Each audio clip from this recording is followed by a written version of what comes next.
Thank you for joining us for virtual chats with undergraduate admissions and recruitment here at the I Love Jackson State University. I'm Linda Robinson. I'm the events coordinator in undergraduate admissions and recruitment. And thank you all for joining us again for virtual chats on our all new YouTube channel. We have virtual chats on Mondays and Friday at 1 o'clock p.m. And we always have information that is vital to your enrollment here at Jackson State University. And on today, we have Dr. LaToya Reed, and she is the Director of Veterans and Military Support Services here at Jackson State. And she's going to tell you all about the services that they offer. Hello, how are you today? Good, I'm doing well. Thank you for asking. Greetings, everybody. As Ms. Robinson said, I'm LaToya Reed, work in the Division of Student Affairs, and I serve as the director of our Campus Veteran and Military Support Center here at Jackson State. Can't wait to meet all of you and answer any questions that you may have about our services. We have the awesome privilege and honor of serving those men and women who have served our country in the United States Armed Forces. Not only do we serve as service members, but we also have services available to their spouses and to their dependents. And we assist with GI Bill. So if you have been approved through the Department of Veteran Affairs for GI Bill eligibility, then we're the office on campus that's waiting to assist you. We do all things GI Bill, from your intake forms, assisting with your application processes, certifying your enrollment each semester to report your status to the VA so that you get paid. All of that happens within the Military Student Support Center on this campus. Oh, that sounds really good, really good. Okay, so if a student meets the requirement of the center, what are they responsible for each semester, documents that they need to turn into the center each semester? So first and foremost, the VA makes all approval and determination on eligibility. Okay. We do not do that. So that's important to note, because students always ask, well, how much am I going to get? How much am I entitled to? And we can never tell a student that. All of that comes through the VA. But each semester that students are eligible and that their eligibility is maintained through their academic standing, we report their information to the VA. Now, of course, the student has to make a request to us. We don't assume that you want to use your entitlement. You have to make that request to us. We use an electronic request process. So that is done electronically through our webpage. There are documents that have to be submitted. The most important forms are the forms that come to the students directly from the VA. And then there are some other things that we require the students to turn in to us, such as your curriculum sheet to determine that the classes that we are certifying do align with your major. So the VA only pays for those classes that are approved under your major. So we have to follow your program of study. We have to have transcripts on file. For service members, we also require that you turn in what is called your military transcripts, your joint services transcripts. And for two reasons. Under compliance purposes, we have to have it, but also sometimes those credits and military certifications that are acquired, those are transferable courses over into academic programs. So if students are wanting credit for prior service, then we have to have that. We work with our academic liaison, Dr. Millard Bingham, and he assists us with reaching out to the deans and department chairs to get those military transcripts and courses evaluated. So again, if any of them are transferable over into an academic program, we help you with that process as well. Okay. Mm-hmm. And before any of this takes place, and they get admitted to the school, what if a student is eligible for an academic scholarship, but they still need some other supports? Can they still do that and receive an academic scholarship? Sure. So we do have students attending and receiving military entitlements, and they are on scholarships. Okay. The one thing, though, that is important to note is that we have to report all scholarships and funding to the VA. So if you are on a scholarship and that scholarship is paying for your tuition, we have to make that notation to the VA because it's kind of like double dipping. They're not going to pay tuition when you're getting tuition paid through another source. So if you're on a tuition scholarship, we have to report that. But now, if your scholarship does not pay tuition, it pays room and board, we're still able to submit your tuition to the VA. So then anything that is tuition, we have to subtract our reporting numbers from that amount, if that makes sense. Because we can't like double dip. We can't provide them information that you're already getting funding for. We would get in trouble for that, and we don't want to get in trouble. No, we definitely don't want to get in trouble. Yeah, at all. But it is okay to have a scholarship. What we do require for students who are receiving scholarships, both in-house scholarships and also external, we have to have those scholarship contracts. So the letter you sign or the letter that the organization sends to you acknowledging that you're going to be a recipient of a scholarship, keep a copy and be prepared to turn in a copy to our office because we have to have it. And that breaks down usually what the scholarship is covering and what is paid for under the scholarship so that we will know and be able to make the appropriate reports to the VA. Okay. And so if a student is a part of the Veterans and Military Student Support Center, do you all have meetings with them, with the group of students who are a part of the program or anything, or how does that work? So initially we have student orientation, and it's a little different from the mainstream university orientation. This orientation is strictly for military service purposes.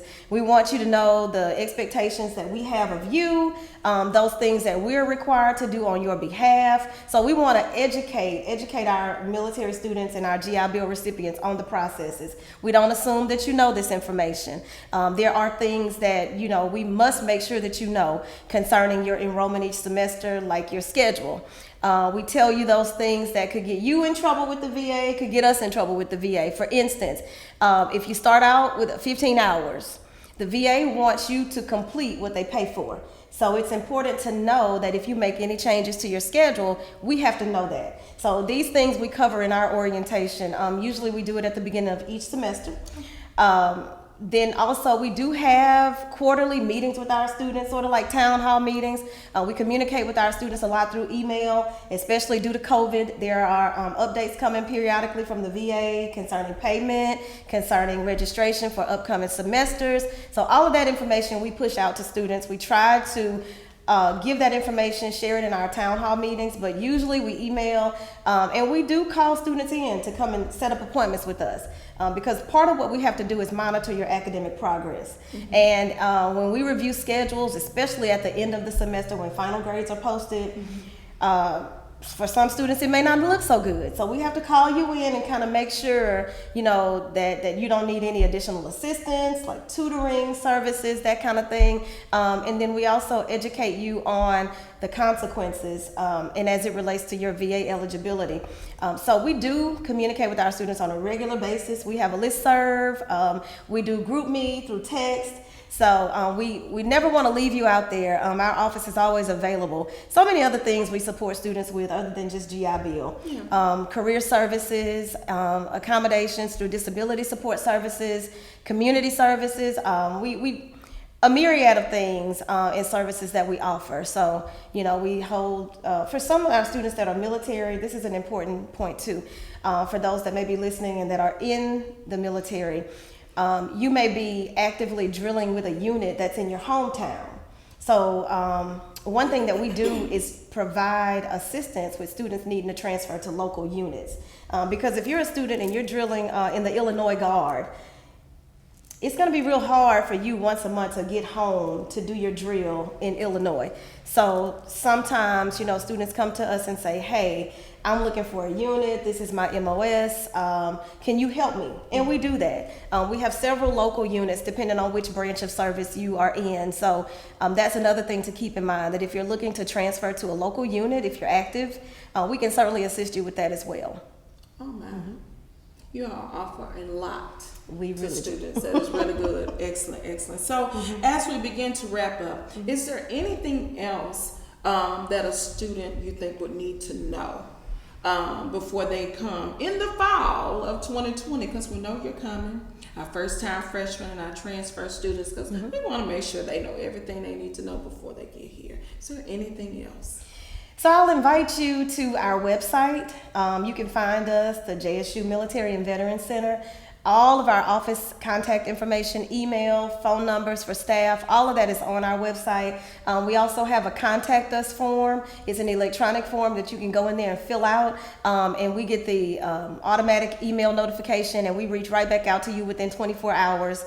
If you are entitled to military benefits, now is the time to start working with the VA. I can't stress it enough. The VA sometimes can be very slow.